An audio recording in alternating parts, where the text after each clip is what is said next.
ہمارے آقا و مولا حضور پر نور شافع یوم النشور صلی اللہ تعالیٰ علیہ وآلہ وبارک وسلم، حضور بھی خوش ہوتے ہیں حضور کے دشمنوں سے دشمنی کی جائے،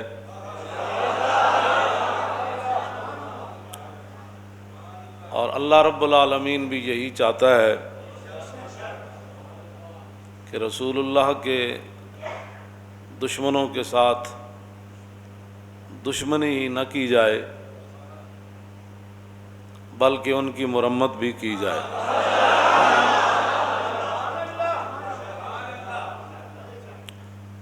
مولانا محمد ہاشم ٹھٹوی سندھ کے، ان کی کتاب ہے السیف الجلی علی صاب بن نبی،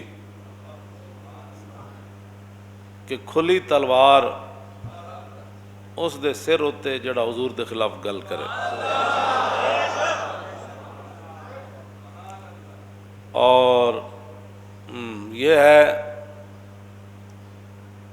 السیف المسلول۔ اس کا معنی جو ہے وہ السیف المسلول، ننگی تلوار، وہ کھلی تلوار، یہ ننگی تلوار۔ اور انہاں فرمایا السیف المسلول علی من سب الرسول، ننگی تلوار اس بندے دے سر ہوتے جڑا کائنات حضور دے خلاف گل کرے۔ یہ ہمارے وہ بزرگ ہیں جنہوں نے اتنی موٹی موٹی کتابیں لکھی حضور کی شان میں۔ رضا نے تو ختم سخن اس پہ کر دیا کہ خالق کا بندہ اور خلق کا آقا کہوں تجھے۔ اور میں نے جو ہے کریمہ پڑھی ہے سورہ مجادلہ کی، اللہ رب العالمین نے فرمایا ان الذین یحادون اللہ ورسولہ، اتھوں دے بھی تے اتھوں دے بھی سارے جنہاں نوں اتھے تکلیف گل اساں کیتی فرانس دے خلاف، تے اتھے تکلیف کیوں ہوئی؟ انشاءاللہ یہ تکلیف تہاڈیاں نسلاں تک بھی رہے، تہاڈیاں نسلاں بھی بدبودار ہون۔ ہوتے کہاں خلیل و بنا کعبہ و منا، لولاک والے صاحبی سب تیرے گھر کی ہے، اور مولا علی نے واری تیری نیند پر نماز، اور وہ بھی اثر جو سب سے اعلیٰ خطر کی ہے، بلکہ صدیق غار میں جان ان پہ دے چکے، اور حفظ جان تو جان فروز غرر کی ہے۔ تو نے انہیں جان دی انہیں پھیر دی نماز، پر وہ تو کر چکے تھے جو کرنی بشر کی ہے۔ ثابت ہوا کہ جملہ فرائض فروع ہیں، اصل الاصول بندگی استاجور کی ہے۔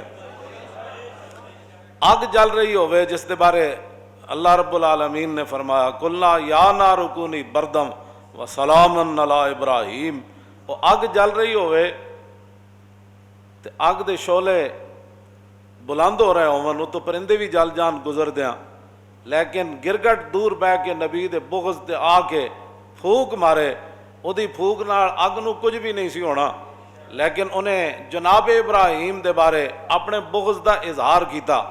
اور مولانا جو ہے محمد ہاشم ٹھٹوی رحمۃ اللہ علیہ نے لکھا کہ من ابغض رسول اللہ بقلبہ فہو کافر، فرمایا جڑا کلمہ تو پڑھے لیکن دل وچ حضور دے بارے بغض رکھے، کہاں دے دل وچ گزر جائے حضور دے بارے تو وہ بھی کھلا کافر ہے۔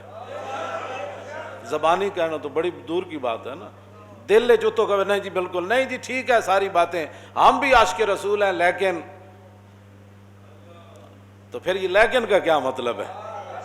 جب عاشق رسول ہے پھر لیکن تو بات ہوتی نہیں ہے۔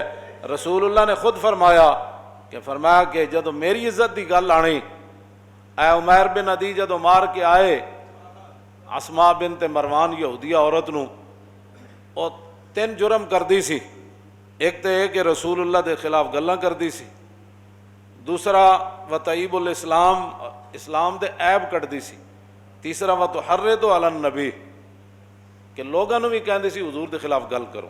اے 3 جرم کر دی سی عورت، ایسی یہودیہ، لیکن نابینا صحابی عمیر بن عدی جدو آپ نو پتہ چلیا تو آپ نے پھر نظر منی، انہوں نے کہا یا اللہ تیرے حبیب گئے ہوئے بدر وچ، تے جدوں رسول اللہ واپس آن گے نا تے میں اس عورت نو قتل کر دیاں گا۔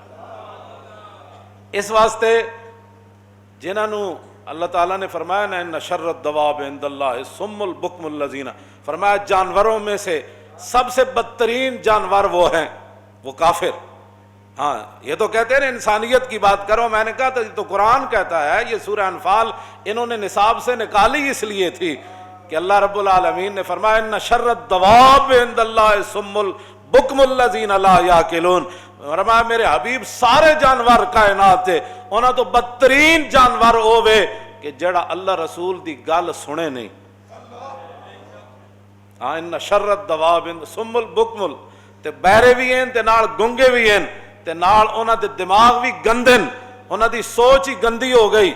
وَلَوْ عَلِمَ اللَّهُ فِيهِمْ خَيْرَ اللَّهِ أَسْمَعَهُمْ إِنَّكَ لَا تُسْمِعُ الْمَوْتَىٰ ہے نا، اللہ نے قرآن میں فرمایا میرے حبیب تسی مردے نو نہیں سنا سکتے۔ بعض لوگوں نے یہ ایت چک کے تے انبیاء اور رسولاں دے بارے تے اور اولیاء دے بارے چک کے لے گئے کہ جی بندہ مر جائے تے تسی مردے نو نہیں سنا سکتے۔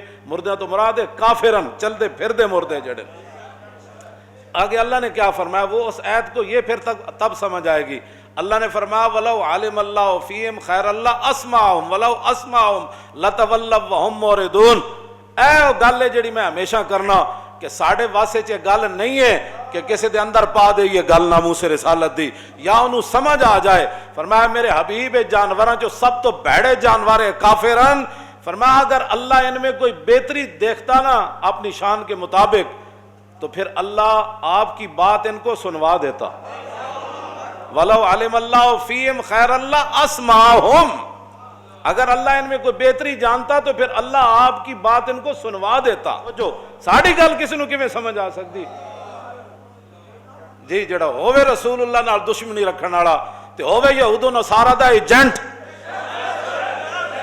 انہاں دا بتے خور ہووے، انہوں ساڑھی گل ہے کی سمجھ آنی کہ مولانا کون سی ناموس رسالت پر بات کر رہے ہیں، انہیں یہ بات سمجھ نہیں آ سکتی۔